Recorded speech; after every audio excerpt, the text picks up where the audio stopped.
Halo teman-teman, ini kita akan menjawab jawaban live IG ya, yang belum terjawab dari hari Senin kemarin. Jadi kita kan live IG setiap hari Senin jam 9, jam 8 malam sampai jam 9 ya. Kalau sudah jam 9 lewat, kita akan menjawab lagi pertanyaan yang belum terjawab di video-video seperti sekarang ini. Oke, ini langsung gue share aja teman-teman ya. Adalah pertanyaan yang belum terjawab. Dari Ibu Cita Gita ya. Perlu mengajukan surat apa nggak Pak buat PPh omsetnya? Apa bisa langsung setor aja pajak tanpa pengajuan apa-apa? Saya lupa mengenai apa ini. Kalau ini mengenai PPh final UMKM 0,5%, maka tidak perlu bikin surat Bu ya. Tidak perlu bikin surat apapun, langsung saja dibayar setiap bulan dari omsetnya setelah melewati 500 juta kalau orang pribadi ya. Kalau badan langsung bayar aja juga. Tidak perlu lapor apa-apa sih. Kalau badan mungkin perlu bikin suket PP55 ya supaya lebih pasti ya, tetapi sebenarnya sih tidak wajib. Semua teman tuh Bu Cita. Kita tampung dulu ya. Bapak Bapak Fortuna Karunia, malam Pak, mau tanya bonus untuk karyawan atau untuk bonus ke PT, apakah potong PPh sama 5%? Kalau ke karyawan PPh 21 Bu ya. Kalau karyawan PPh 21 bukan PPh 23 yang 5% ya. Tetapi kalau bukan karyawan dikasih komisi, nah barulah PPh 15%, PPh 23 yang kategorinya itu hadiah. Oke. Kalau pegawai internal mah PPh 21, apapun namanya itu. Semua teman tuh Bu Pak Fortuna. Fortuna Karunia, Bapak konsultan pajak. Bapak Konsultan Pajak Bagus Susanto. Thanks kawan, sama-sama Pak. Satu lagi, pemeriksa berpendapat kalau CV PKP lalu punya UD non PKP dalam usaha yang sama dan dianggap tax evidence mengarah ke pidana. Pendapatnya gimana? Terserah orang pajak lah Pak. Itu cuman asal ngomong aja ya. Apakah betul ke pidana? Mana ada orang dipidana gara-gara gituan.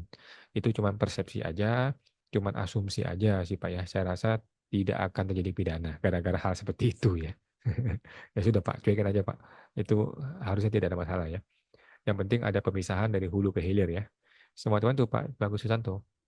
Bagus Susanto, Ibu Bapak Bapak Leo Hasan, PP 55 2022, kan ada diskon pajak 500 juta. Omset saya 800 juta. Berarti yang 300 itulah yang kena PPh tarif normal atau bagaimana kok? Saya ini UMKM toko besi. Oke, jawabannya adalah betul Bu ya, yang 300 juta yang kena pajak.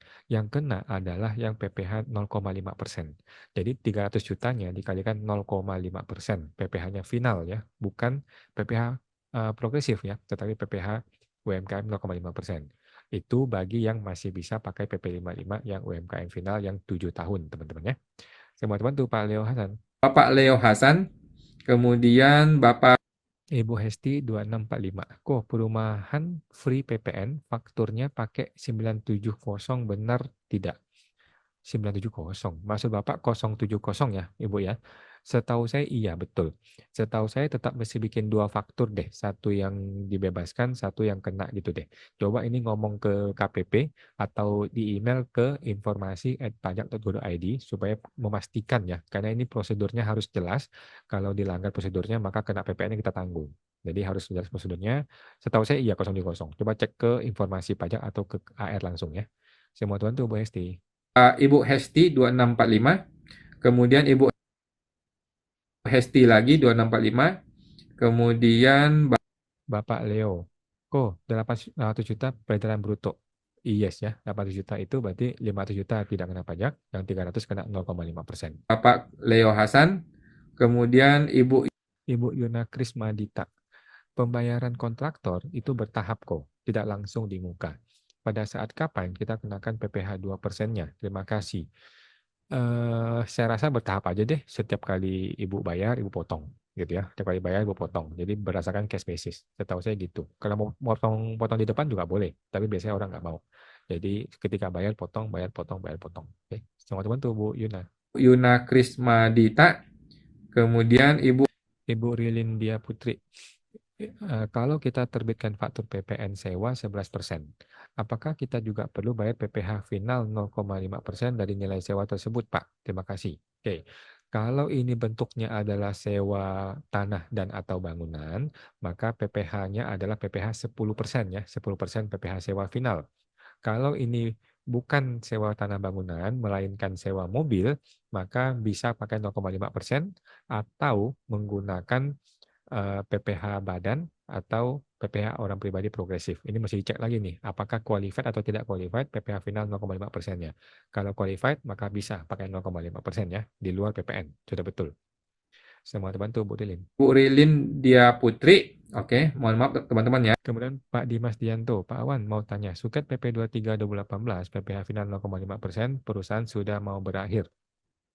Apakah bisa diperpanjang? Oh, tidak bisa ya, belum ada perpanjangannya.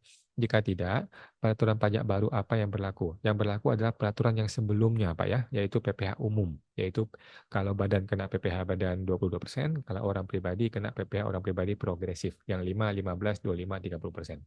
Gitu, Pak ya, Pak Dimas ya. Kita masih menunggu nih, siapa tahu Prabowo mau perpanjang. Selamat bantu Pak Dimas. Ya, Bapak Dimas Dianto. Bapak Raja Biawak. Bantu jawab untuk Pak Leo Hasan. 300 juta tadi kena 0,5% ya, sudah betul. Ibu Raja Biawak. Bapak ya. Bapak Leo Hasan, makasih. Oke. Bapak Leo Hasan.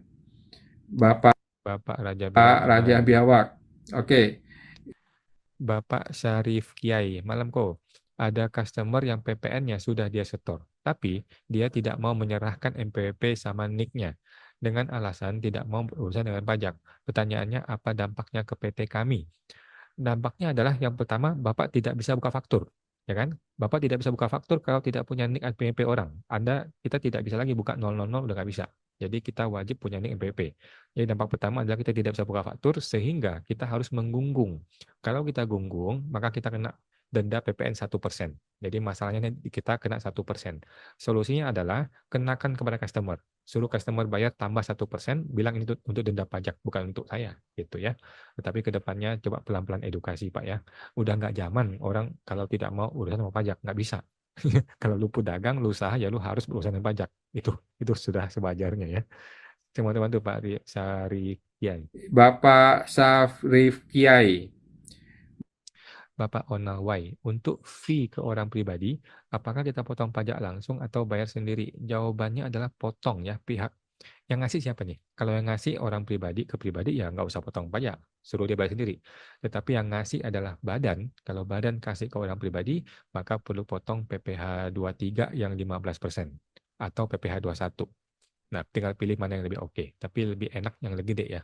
Lebih gede lebih enak karena si PT akan lebih aman. Potong PPh 23 yang 15% akan lebih aman. Semua teman tuh Pak Onal. Bapak Onal Y. Kemudian Ibu Jenny Susantio, kalau tahun depan menggunakan norma NPPN, apakah harus lapor ke DJP kita menggunakan NPPN? Jawabannya perlu ya. Kita perlu mencetak surat NPPN sebelum tanggal 31 Maret setiap tahun ya. 2025 cetak untuk 2025. Nanti 2026 cetak lagi, 7 cetak lagi, setiap tahun masih cetak di awal tahun sebelum 31 Maret. Oke, surat NPPN. Semua teman tuh Bu Jenny. Ibu Jenny Susantio. Kemudian Ibu Jenny, kalau dari pencatatan mau pindah ke pembukuan, apakah stok barang harus dikurangi? Enggak sih, enggak ya. Ya ikuti kondisi sebenarnya aja. Jadi ikutilah kondisi sebenarnya, kalau stoknya banyak ya banyak, kalau stok sedikit ya sedikit ya. Nah, jadi kalau pembukuan maka harus menjurnal dengan jelas nilai persediaannya. Oke. Semua teman tuh Bu Jenny. Susantio. Ibu Bapak Terima kasih Pak Yulsemo sama-sama. Yulsemo. Oke, thank you Pak Yulsemo dan teman-teman semua ya. Mohon maaf ya. Oke teman-teman ya, jadi kita akan live Instagram setiap hari Senin jam 8 malam. Sampai jumpa lagi, semoga terbantu.